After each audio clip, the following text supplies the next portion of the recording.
लाड़काने खां जावेद पीरज़ाद जी रिपोर्ट मुताबिक़ तालके थाने जे हद ॻोठ अली गुलाम अली खोहावड़ में कार इल्ज़ाम हेठि बिट्टो मक़तूल नौजवान जे वारसनि पारां SSP चौक ते लाश रखी धरणो। तफ़सील मूजिबि लाड़काणो भरिसां तालके थाणे जे हद ॻोठ ठारो ख़ान जागीराणी वासी तालीम खाते जे लोअर स्टाफ जे मुलाज़िम 32 वरियनि जो नौजवान अली मोहम्मद पुट मीर ख़ान जागीराणी खे काल्ह ॻोठ गुलाम अली खोहावड़ में जवाबदारनि पारां कारह तोहमत मढ़े क्लाशनकोफ जा बरस टिणी बेदर्दी सां क़त्ल करण बैदि हिक औरत खे बि क़त्ल करे छॾियो। इतला ते पुलिस पहुची लाश खणाए चांडका अस्पताल जे मार्जरी वार्ड मां पोस्टमार्टम कराइण बैदि लाश वारसनि हवाले कया विया।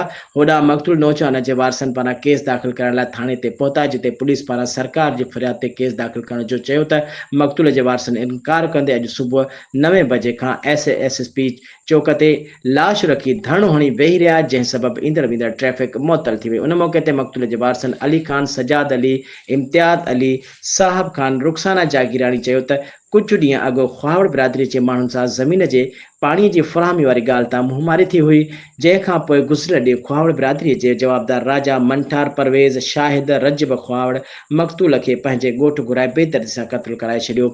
बाद में पंहिंजे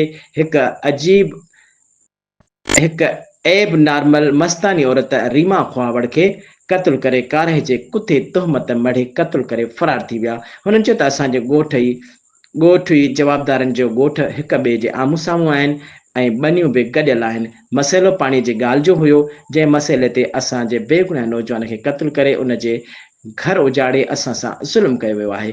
हुननि चयो त SHO तालको नियर बिरोही मुखालफ़नि खां ॻरी रिश्वत वठी FIR जवाबदारनि जी मर्ज़ीअ सां दाख़िल करे पियो। जेका ॻाल्हि ग़लति आहे, FIR असांजी मर्ज़ी सां दाख़िल कई वञे, न त ॿी सूरत में लाश दफ़न न कंदासीं। होॾां SHO market Satta Jagirani CIA पासपान Muzammil Soomro SHO civil line ऐं ॿिया मुज़ाहिरनि वटि ॻाल्हियुनि लाइ पहुता, पर मुज़ाहिरनि ॻाल्हियुनि खां इनकार करे छॾियो।